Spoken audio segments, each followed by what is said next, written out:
ஆடி மாதம் சுவாதி நட்சத்திரத்தில் அவதரித்த கருடாழ்வாரை பற்றி தெரிந்து கொள்வோமா? வாருங்கள்.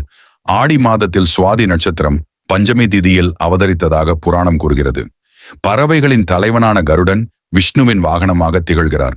கசியப முனிவருக்கு சுத்ரு வினதை என்ற 2 மனைவிகள் இருந்தனர். அதில் வினதைக்கு பிறந்தவர்தான் கருடாழ்வார். இவரது சகோதரன் அருணன். இவர் சூரிய பகவானின் தேரோட்டியாக திகழ்கிறார். கசியப முனிவரின் மற்றொரு மனைவியான சுத்ருக்கு 1000 பாம்புகள் குழந்தைகளாக இருந்தனர். ஒரு சமயம் வினதை வானத்தில் வெள்ளை குதிரை பவனி செல்வதை பார்த்து அதன் அழகை புகழ்ந்தார். அப்போது கத்ரு, அது முழுமையான வெள்ளை குதிரை இல்லை, அதன் வால் கருப்பு என்றாள். இதனால் இருவருக்கும் வாக்குவாதம் ஏற்பட்டது. அதில் யார் சொல்வது தவறோ அவர் மற்றவருக்கு அடிமையாக இருக்க வேண்டும் என்று முடிவு செய்தனர். இதையடுத்து சுத்ரு தனது குழந்தைகளான 1000 பாம்புகளில் ஒருவரான கார்கோடகனை வெள்ளை குதிரையின் வாலில் சுற்றி கருப்பு நிறமாக தோன்ற செய்தாள். இதை கண்ட வினதை ஏமாந்து தனது தோல்வியை ஒப்புக்கொண்டு சுத்ருவின் அடிமையானாள்.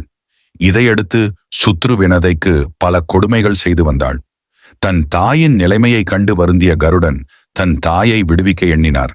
அதற்காக தேவலோகத்தில் இருக்கும் அமிர்த கலசத்தை கொண்டு வந்து தன் தாயை அடிமை வாழ்வில் இருந்து மீட்டதாக புராணங்கள் கூறுகின்றன.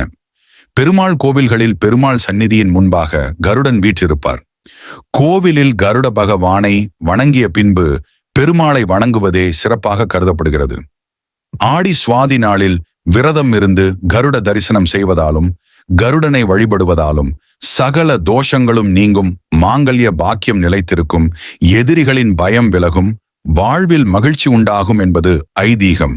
நாமும் கருடனை வழிபட்டு சகல சௌபாக்கியங்களும் பெற்று சந்தோஷமாக வாழ கருடனை பிரார்த்திப்போம். இந்த மாதிரி வீடியோஸ் வேணும்னா நம்ம சேனலை சப்ஸ்கிரைப் பண்ணுங்க, மறக்காம ஃபாலோ பண்ணிடுங்க.